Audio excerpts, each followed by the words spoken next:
आज की इस मीडिया ब्रीफिंग में मैं मीडिया के सभी प्रतिनिधिगण का स्वागत करता हूं।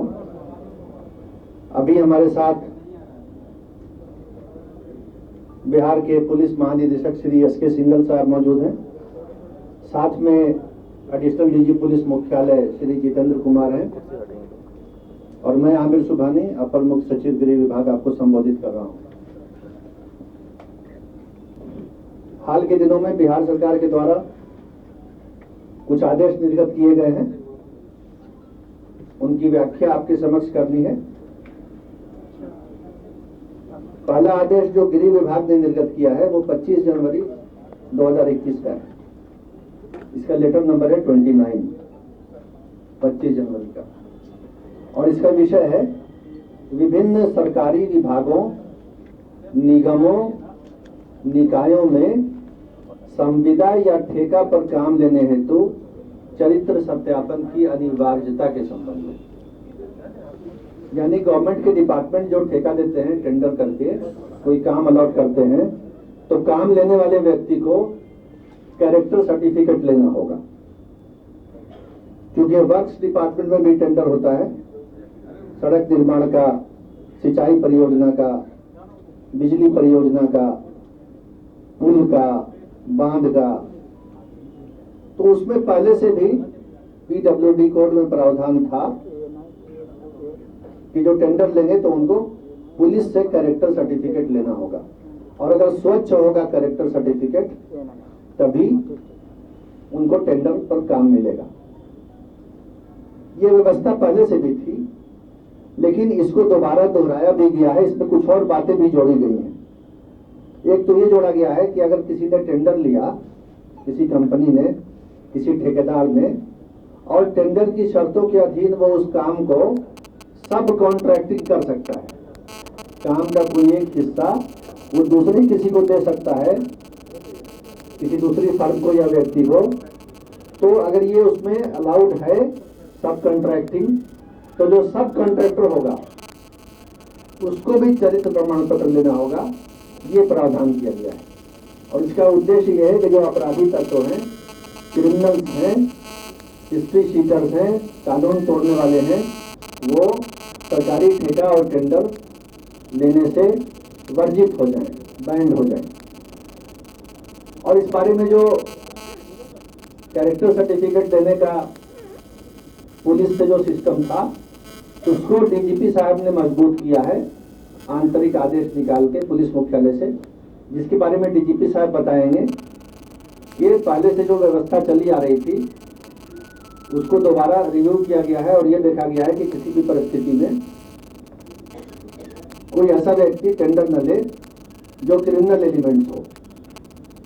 साथ ही एक और शर्त लगाई गई है कि अगर टेंडर लेने के बाद कोई ऐसा काम कर रहे हैं वो आदमी या कंपनी जिसको टेंडर मिला है जिसमें पब्लिक कॉन्ट्रैक्ट है, आम जनता से उसमें हर वक्त व्यवहार हो रहा है।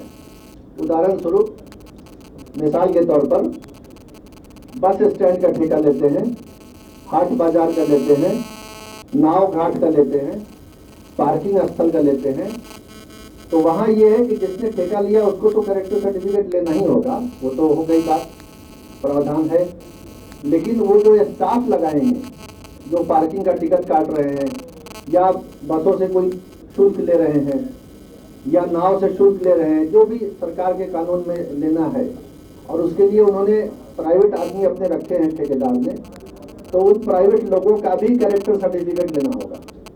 स्वच्छ होने चाहिए, उसमें भी ऐसा ना हो कि वो व्यक्ति खुद तो स्वच्छ हो, लेकिन जो अपना स्टाफ लगाए उसमें क्रिमिनल एलिमेंट्स को लगाए, गुंडे बदमाश को लगाए, रंगदारी करने वाले को लगाए, ऐसे लोग हो जो चार्जशीटेड हो या सजा याफ्ता हो उनको लगाए, तो ये अलाउ नहीं किया जाएगा, इसकी अनुमति नहीं होगी।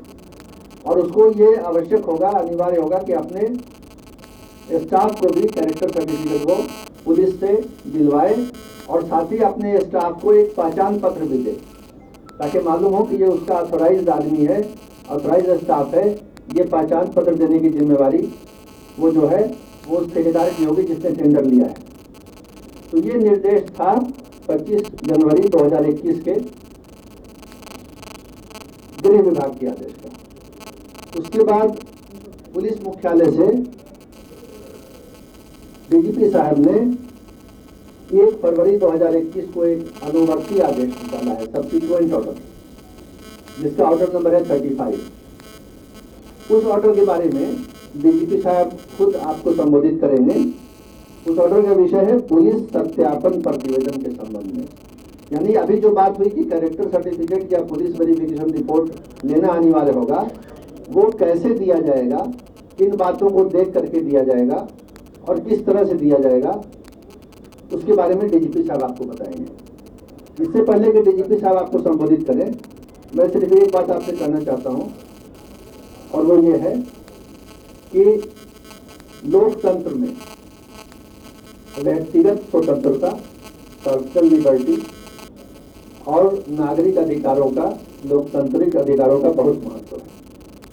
और लोकतंत्र में जो भी सरकार होती है और सरकार के जो अधिकारीगण होते हैं और जो अमला होता है, वो इस दायरे में रह के काम करता है कि किसी के भी लोकतांत्रिक अधिकारों का हनन नहीं हो। उसमें उसके अंदर अभिव्यक्ति की स्वतंत्रता है और शांतिपूर्ण ढंग से अपनी बात कहने की स्वतंत्रता है और कानून का पालन करते हुए शांतिपूर्ण ढंग से धरना, प्रदर्शन या जुलूस निकालने की भी स्वतंत्रता है, जिसके लिए अनुमति सरकार भी देती है और उसके नियम बनाए गए। तो सरकार की कभी मंशा नहीं रही है और जो भी नियम बनाए जाते हैं या बनाए गए हैं, उसमें कहीं ये नहीं है कि किसी भी प्रकार के व्यक्तिगत अभिव्यक्ति की, लोकतांत्रिक अधिकारों की, व्यक्तिगत स्वतंत्रता की और संविधान में दिए गए जो फंडामेंटल राइट्स हैं, उनका कोई हनन हो, उसमें कोई बाधा पहुंचाए सरकार का कोई आदेश या नियम या सरकारी अधिकारियों के आदेश, ऐसा हुआ भी नहीं है और मैं आश्वस्त करता हूं कि ऐसा नहीं होगा।